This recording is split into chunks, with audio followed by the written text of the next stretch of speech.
சுபானக்கா மக்களே, ஸோ நம்மளாம் எதிர்பார்த்த மாதிரி பிக் பாஸ்க்கான 2வது ப்ரோமோ வந்திருக்கு. இந்த ப்ரோமோல பார்த்தீங்கன்னா எங்கள் அக்கா உட்காந்து ஓன்னு ஒப்பாரி வச்சுட்டு இருக்காங்க. ப்ரோ எங்கள் அக்காவுக்கு வீட்டுக்குள்ளே இருக்க மனசு இல்லையா, நான் வீட்டை விட்டு வெளியே போகிறேன்டா, இந்த வாரம் என்னை விட்டுருங்கடா, என்னால் முடியலடான்னு சொல்லிட்டு எங்கள் அக்கா உட்காந்து ஓன்னு ஒப்பாரி வச்சுட்டு இருக்காங்க. ப்ரோ அந்த லெட்ரு மேட்ரை எனக்கு தெரிஞ்சு பிரஜன் வீட்டுக்குள்ளே ஃபன் பண்ணிட்டாருன்னு நினைக்கிறேன். அதில் தான் அக்கா ஒரு மாதிரி மனதளவில் பாதிக்கப்பட்டு என்னால் முடியலடா, என்னை மட்டும் ஏண்டா போட்டு உடச்சிக்கிட்டே இருக்கீங்கன்னு சொல்லிட்டு அக்கா ஒரு மாதிரி வெக்ஸ் ஆகி அழுதுட்டு இருக்காங்க. பட் உண்மையாகவே அக்கா பாவம் ப்ரோ, சத்தியமாக சொல்றேன். நீங்க எப்படி எடுத்துக்கிட்டாலும் சரி, உண்மையாவே அக்கா பாவம். ஏன்னா இந்த டாஸ்க்ல டீச்சர்ஸை விட எனக்கு தெரிஞ்சு பாரு தான் அதிகப்படியான வேலைகள் பார்த்துட்டு இருக்காங்க.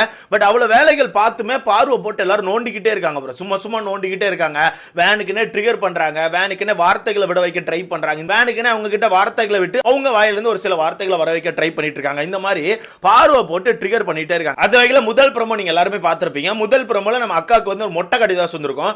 அந்த மொட்டை கடிதாசை எழுதுனது எனக்கு தெரிஞ்சு வியானா அவர்கள் தான். ஓகேவா? ஏன்னா அந்த மொட்டை கடிதாசில் என்ன இருந்துச்சு, குட்டிவாடன் கையை காயப்படுத்தி தர்மலிங்க சாரை தன் வசப்படுத்தி கிச்சனில் இழுத்து கொண்டார் மாதிரி போட்டிருந்தல.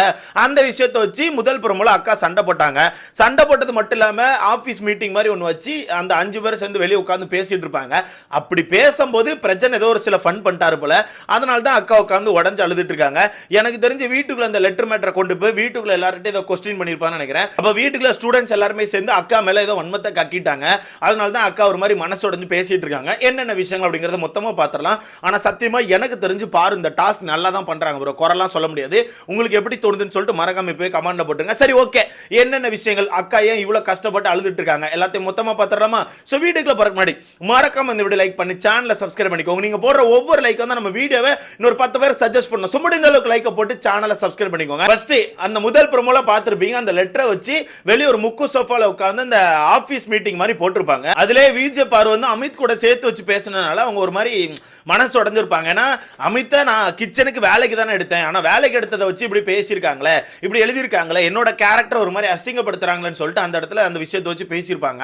அங்கே நம்ம அமித் அவர்களுமே டென்ஷனாகி கத்திருப்பார், ஏங்க அந்த விஷயத்தை சொல்லிட்டே இருக்கீங்க, ஏங்க இப்படி பண்றீங்கன்னு சொல்லிட்டு அமித்துமே ஒரு மாதிரி டென்ஷனாக இருப்பாரு. அப்போ இந்த டாப்பிக்கை எனக்கு தெரிஞ்சு வீட்டுக்குள்ள கொண்டு போயிட்டாங்க. வீட்டுக்கு கொண்டு போய் இந்த ஸ்டூடெண்ட்ஸ் கிட்ட பேச வச்சிட்டாங்க போல. அதில் ஸ்டூடெண்ட்ஸ் ஏதோ வன்மத்தை கக்கியிருக்காங்க. ஏன்னா அக்கா வந்து ரொம்ப தெளிவாக சொல்றாங்க, என்னன்னா எனக்கு மட்டும் ஏன் இப்பெல்லாம் டாஸ்க்கை கொடுக்குறாங்க, எனக்கு மட்டும் இப்படி ஒரு டாஸ்க்கை கொடுத்து என்ன போட்டு கொடுமைப்படுத்திட்டு இருக்காங்களே, எதுக்கு, எனக்கு ரொம்ப கஷ்டமா இருக்கு அப்படின்னு மாதிரி அக்கா அழுதுட்டு இருக்காங்க. அப்படி அழுதுட்டு இருக்கும்போது அக்கா ஒரு பாயிண்ட் சொல்றாங்க, நானும் சென்சிட்டிவ் தான், நானுமே ரொம்ப சென்சிட்டிவ் தான், என்ன மட்டும் இது பண்ணா எப்படி? அந்த லெட்டர்ல ரொம்ப தெளிவா வார்டனை பாயிண்ட் பண்ணி பேசியிருக்காங்க, ஏன் என்ன மட்டும் அசிங்கப்படுத்துறாங்கன்னு சொல்லிட்டு அக்கா ஒரு மாதிரி ஃபீல் பண்ணி பேசிட்டு இருக்காங்க. பேசினதுக்கு அப்புறம் அக்கா இன்னொரு பாயிண்ட் சொல்றாங்க, என்னன்னா நான் வந்து ஸ்டூடெண்ட்ஸ் எல்லார்கிட்டயுமே ஃபன்னு ஒரு மீட்டர் தான், ஃபன்னோட லெவல புரிஞ்சு நடந்துக்கோங்கன்னு சொல்லி தான் சொல்ல சொன்னேன். ஆனா அவர் எல்லாரையுமே பேச வச்சிட்டாரு, எல்லாரையுமே இந்த டாபிக்கை பேச வச்சிட்டாங்க, எல்லாருமே இந்த டாபிக் எடுத்து பேசியிருக்காங்கன்னு சொல்லிட்டு அக்கா ஒரு மாதிரி ஃபீல் பண்ணி பேசுறாங்க. ஸோ இதுல இருந்து எனக்கு என்ன தெரியுதுன்னா, எனக்கு தெரிஞ்சு இந்த லெட்டர் மேட்டரை கண்டுபிடிக்கங்க வரல, வீட்டுக்குள்ள போயிட்டு ஒன்னு எல்லாருமே வந்து லெட்டர் எழுதுங்க, சும்மா நினைச்சு உங்க ஹேண்ட் ரைட்டிங்கை காட்டுங்கன்னு சொல்லிட்டு பேப்பர்ல எழுத வச்சிருப்பாங்க. அப்படி இல்லைன்னா எல்லாரையுமே அங்க உட்கார வச்சு யாருக்கு இப்படி தோணுச்சு, எதனால இப்படி எழுதுனீங்கன்னு சொல்லிட்டு வீட்டுக்குள்ள இருக்க எல்லாரையும் கேட்டிருப்பாரு நம்ம பிரஜன் பிரின்சிபலா. வீட்டுக்குள்ள இருக்க எல்லாருமே வன்மத்தை கக்கிட்டாங்க. அதனால தான் அக்கா சொல்றாங்க எல்லாத்தையும் பேச வச்சுட்டாங்க, இந்த ஒரு டாப்பிக்கை வந்து எல்லாரையும் பேச வச்சுட்டாங்கன்னு சொல்லிட்டு அக்கா ஒரு மாதிரி ஃபீல் பண்ணி பேசிட்டு இருக்காங்க. அக்கா இல்லை சொல்றாங்க, நான் கிளம்புறேன், இந்த மாதிரி என்னால் முடியல, எனக்கு ரொம்ப கஷ்டமா இருக்குன்னு சொல்லிட்டு அக்கா ஒரு மாதிரி ஃபீல் பண்றாங்க. கைஸ் அக்கா உடஞ்சு அளவுச்சிட்டானோ கைஸ், எனக்கே சங்கடமா இருக்கு, எதை பண்ணாலுமே குத்த சொல்றாங்க, நான் இந்த வீட்டில் என்ன பண்ணாலும் குத்த சொல்றாங்கன்னு சொல்லிட்டு அக்கா ஒரு மாதிரி உடஞ்சு உட்கார்ந்து அழுதுட்டு இருக்காங்க. அப்படி கைஸ் ஒரு மாதிரி உடஞ்சு உட்கார்ந்து அழுதுட்டு இருக்காங்க. ஆனால் சத்தியமா பாவம் ப்ரோ அந்த பொண்ணு, அந்த பொண்ணுக்கும் ஏகப்பட்ட கஷ்டம் இருக்கு. ஏன்னா வீட்டுக்குள்ள எல்லாரும் பிடிச்சி நோண்டிட்டு இருக்காங்க. காலங்காலத்தில் ஒரு சின்ன சம்பவம் நடந்துச்சு ப்ரோ. அந்த சம்பவம் தான் அந்த முதல் ப்ரோமோல வந்து கடிதாசுக்கு காரணம். வீட்டுக்குள்ள எஃப்ஜே அவர்கள் வந்து பாத்திரம் கழுவிட்டு இருப்பார். ஓகேவா? பாத்திரம் கழுவிட்டு இருக்கும் போது அவனுக்கு ஏதோ ஒரு பாத்திரமா ஏதோ ஒரு கிளாஸோ வெட்டி வந்து கையில் ஒரு சின்ன இதாயிடுச்சு. அதனால அவன் மெடிக்கல் ரூம்ல போய் கெட்டு போட்டு வந்திருப்பான். அதனால அவனுக்கு வந்து பெருசா வேலை செய்ய முடியாதுல்ல. அப்போ ஒத்தாளா பாரு மட்டும் இருந்து வேலை செய்ய முடியாதுன்னு சொல்லிட்டு பிரின்சிபால் கிட்ட கேட்டு அமித் அவர்களை கிச்சன் டீமுக்கு எடுத்திருப்பாங்க.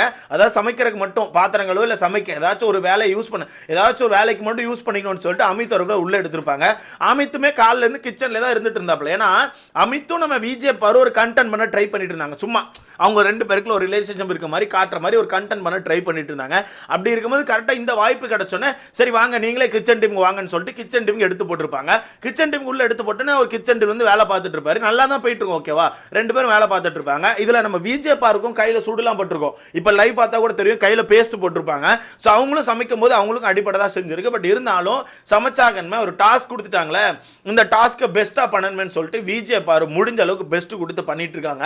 அப்படி இருக்கும்போது அவங்க 2 பேரும் உள்ள இருந்து சமைச்சிட்டு இருக்காத வீட்டுக்குள்ள பல பேர் கிண்டல் பண்ணிட்டு இருக்காங்க. ஓகேவா, இப்போ கூட நம்ம அவங்க பேர் என்ன திவ்யா, சாண்ட்ரா, சுபிக்ஷா, அவங்க பேர் என்ன சபரி, இவங்க எல்லாம் கிண்டல் பண்ணிட்டு இருக்காங்க. பட் அதை அவங்க பெருசா எடுத்துக்காம சமையல் தான் முக்கியம், எல்லாரையும் சமைச்சு முதல் கிளாஸ்க்கு அனுப்பணும்னு சொல்லிட்டு அவங்க அந்த வேலையை மட்டும் ஃபோக்கஸ் பண்ணி பார்த்துட்டு இருக்காங்க. பட் இருந்தாலும் வெளியே உட்காந்து பல விஷயங்களை கிண்டல் பண்ணிட்டு இருக்காங்க. ஒரு மாதிரி அந்த டாபிக் ஒரு மாதிரி திருப்பிட்டு இருக்காங்க.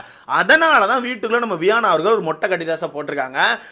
குட்டி வாடன் கையை அறுத்து கையை காயப்படுத்தி தர்மலிங்க சாரை தன் வசப்படுத்தி கொண்டார் அப்படின்னு மாதிரி போட்டிருக்காங்க. இது ரொம்ப தப்பு. தர்மலிங்கம் அவராக தான் போயிருந்து அந்த சமையலுக்கு உதவி பண்ணிட்டு இருந்தாரு. அவராக தான் இதை பண்ணுங்க அதை பண்ணுங்கன்னு சொல்லி இருந்து உதவி பண்ணிட்டு இருந்தாரு. அப்படி இருக்கும்போது எஃப்ஜேக்கு இப்படி ஆனதுனால பிரின்சிபால்கிட்ட கேட்டு தான் அமித் அவர்களை உள்ள எடுத்திருப்பாங்க. ஆனா அதை இவனை பிடிச்சி வச்சுட்டு எல்லாரும் லெட்டர் எழுதுறானு தெரியுமா, அது ரொம்ப தப்பு. அண்ட் நம்ம வியானா அவர்களுக்கு என்ன ஆச்சுன்னு தெரியல, அது வந்து ஒரு சில்லறத்தனத்தை பண்ணிட்டு இருக்கு.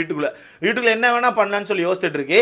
எப்படி போன வாரம் அதுக்கு முந்தின வாரமா போன வாரம் இல்லை அதுக்கு முந்தின வாரம் நினைக்கிறேன், அந்த ராஜாங்கம் டாஸ்க் அப்போ நம்ம விஜே பார் வந்து அரோராவை பார்த்து இப்படி வந்து குறியீடு காமிச்சாங்க. அது ரொம்ப தப்பாக இருக்குன்னு சொல்லிட்டு அவங்களுக்கான கேரக்டர் அசிங்கப்படுத்தினாங்களோ, சேம் அதே மாதிரி தான் இது. சரியா, இது வந்து நீங்கள் டாஸ்கில் பண்ணாங்க அப்படி பண்ணாங்களா சொல்ல முடியாது, லைவ் பார்க்கறது மட்டும் தான் தெரியும். காலையிலேருந்து கிண்டல் பண்ணிட்டு இருக்காங்க, அமித்தையும் விஜே பார்வையும் சேர்த்து வச்சு கிண்டல் பண்ணிட்டு இருக்காங்க. அப்படி இருக்கும்போது அது தப்பு ப்ரோ. அப்படி நீங்கள் கிண்டல் பண்ணிகிட்டே இருக்கும்போது இந்த மாதிரி ஒரு லெட்டர் எழுதும்போது கண்டிப்பாக மனதில் உங்களுக்கு வந்து கஷ்டமாக தான் இருக்கும். அதனால தான் அப்படி உடஞ்சு அழுதுட்டு இருக்காங்க. இப்போவும் வீட்டுக்குள்ள எல்லாரும் சேர்ந்து ஆப்போசிட் தான் பண்ணிட்டு இருக்காங்க. அந்த பொண்ணை சாப்பிட கூட விடாமல் எனக்கே கஷ்டமாக தான் இருக்குது, என்னடா இது பண்ணுறீங்கன்னு சொல்லிட்டு அது ஒரு மாதிரி உட்காந்து அழ ஆரம்பிச்சிட்டாங்க. நம்ம அதை பற்றி நம்ம அடுத்த வீட்டில் கண்டிப்பாக பேசணும். ஏன்னா எல்லாருமே டார்கெட் பண்ணுறாங்க. எல்லாருமே ஒருத்தரை மட்டும் டார்கெட் பண்ணால் அவங்க என்ன தான் பண்ணுவாங்க சொல்லுங்கள். அவங்க முடிஞ்ச அளவுக்கு அவங்க பெஸ்ட்டு கொடுக்காங்க. இப்போ டீச்சர்ஸாக இருக்கவங்களும் டார்கெட் பண்ணுறாங்க, ஸ்டூடெண்ட்ஸும் டார்கெட் பண்ணுறாங்கன்னா அவங்க ஒரு லிமிட்டுக்கு மேலே முடியாதுல்ல ப்ரோ. காலையில் எந்திக்கிறாங்க, பாத்திரங்கள் விடுறாங்க, சமைக்கிறாங்க, சாப்பாடு கொடுக்குறாங்க, மத்தியானத்துக்கு உடனே சமைக்க ஆரம்பிக்கணும், பாத்திரத்தை கழுவணும், நைட்டுக்கு சமைக்க ஆரம்பிக்கணும், பாத்திரத்தை கழுவணும், திருப்பி நைட் எல்லாரும் சாப்பிட்டு முடிச்சோன்னே பாத்திரங்கள் கழுவணும். ஸோ இவ்வளோ வேலைகள் இருக்குது. இவ்வளோ வேலைகளை அவங்க உட்காந்து பார்த்துட்டு தான் இருக்காங்க, அவ்வளோ பெஸ்ட்டு கொடுத்து பார்த்துட்டு இருக்காங்க. அப்படி இருக்கும்போது இந்த மாதிரி ஏதாவது ஒரு விஷயத்தை வச்சு கிண்டல் பண்ணுறது, இல்லைன்னா அவங்களுக்கான கேரக்டர் தப்பாக மாற்றுறது, இந்த மாதிரி இருக்கும்போது அவங்களுக்கே கஷ்டமாக தான் இருக்கும் ப்ரோ. வீட்டுக்குள்ளே காலிலேருந்து கிண்டல் பண்ணிட்டு இருக்காங்க. அதனால தான் அது வந்து ஒரு மாதிரி தப்பாக போதோ, இந்த விஷயத்தை வச்சு நம்மளை தப்பாக பார்ப்பாங்களோன்னு சொல்லிட்டு விஜே பாருக்கு ஒரு மாதிரி பயம் வந்திருக்கும். கண்டிப்பாக வரும்ல ப்ரோ, ஆல்ரெடி லெட்டர் எழுதியாச்சு. அப்புறம் வீட்டுக்குள்ளே இந்த டாப்பிக்கை கொண்டு போய் வீட்டுக்குள்ளேயுமே எல்லாரும் வச்சு அந்த டாப்பிக்கை பேச வச்சிருக்காங்க. இவனை சும்மா இருப்பான்ல, கண்டிப்பாக ஏதாச்சும் தேவையில்லாமல் தான் வார்த்தை விட்டு பேசியிருப்பானோ, எல்லாத்தையும் சேர்த்து வச்சு தான் விஜே பாரு உட்காந்து வெக்ஸாய் நைட்டு உட்காந்து அழுறாங்க. நான் வீட்டுக்கு போகிறேன், என்னால் முடியலடா அப்படிங்காங்க. ஏன்னா எவ்வளோ பெஸ்ட்டு கொடுத்தாலுமே கண்டிப்பாக விஜே பாரு அடிக்க தான் செய்கிறாங்க. இப்போ பெஸ்ட்டு கொடுத்தாங்கன்னா பெஸ்ட்டுன்னு சொல்கிறது இன்னும் வரமாட்டுக்கு, நல்லா பண்ணுறீங்கிறது வரமாட்டுக்கு. அதில் ஒரு குறை கண்டுபிடிச்சி எப்படியாச்சும் அடிக்கணும், கிண்டல் பண்ணணும், அவங்கள டவுன் பண்ணணும் அப்படிங்கிறதே ஒரு நோக்கத்தோடு வச்சிருக்காங்க. பார்க்கலாம் நைட் என்ன நடக்குன்னு சொல்லிட்டு. பட் ஒரு மாதிரி ஆயிட்டாங்க, என்னால் முடியலடா, என்ன விட்டுருங்கடா, நான் என்ன மட்டும் ஏன்டா அப்படி கஷ்டப்படுத்துறேன்னு சொல்லிட்டு ஒரு மாதிரி உட்காந்து அழுதுட்டு இருக்காங்க. ஸோ நீங்கள் சொல்லுங்கள், லைவ் நீங்கள் வந்து எப்படி 2 நாள் பார்த்துட்டு தான் இருந்திருப்பீங்க. விஜே பாரு எப்படி வேலை பார்க்குறாங்க, விஜே பாரு வீட்டுக்குள்ளே இருக்க எவ்வளோ பேர் வந்து வேணுங்கன்னே டார்கெட் பண்ணுறாங்க, இதை பற்றி உங்களுக்கான கருத்துன்னு சொல்லிட்டு மறக்காம கமெண்ட் பண்ணுங்க. பட் கண்டிப்பாக அடுத்த ஒரு வீடியோ இதை பற்றி நம்ம பேசி ஆகணும். ஏன்னா வீட்டுக்குள்ள பல பேர் எல்லை மீறி போயிட்டு இருக்காங்க. முக்கியமாக அந்த சுபிக்ஷாலாம் ரொம்ப கேவலமான வேலையை பார்த்துட்டு இருக்கு. அது ஒரு 11th 12th ஸ்டூடெண்ட் அப்படிங்கிறத தாண்டி கிரிஞ்சு பண்ணணும், கண்டென்ட் பண்ணணும்னு சொல்லிட்டு கிறுக்குத்தனம் பண்ணிட்டு இருக்கு. ஸோ அந்த விஷயத்தெல்லாம் நம்ம கண்டிப்பாக அடுத்த வீடியோவில் பார்க்கலாம். ஸோ இதை பற்றி உங்களுக்கான கருத்தை மறக்காம கமெண்ட்ல போடுங்க.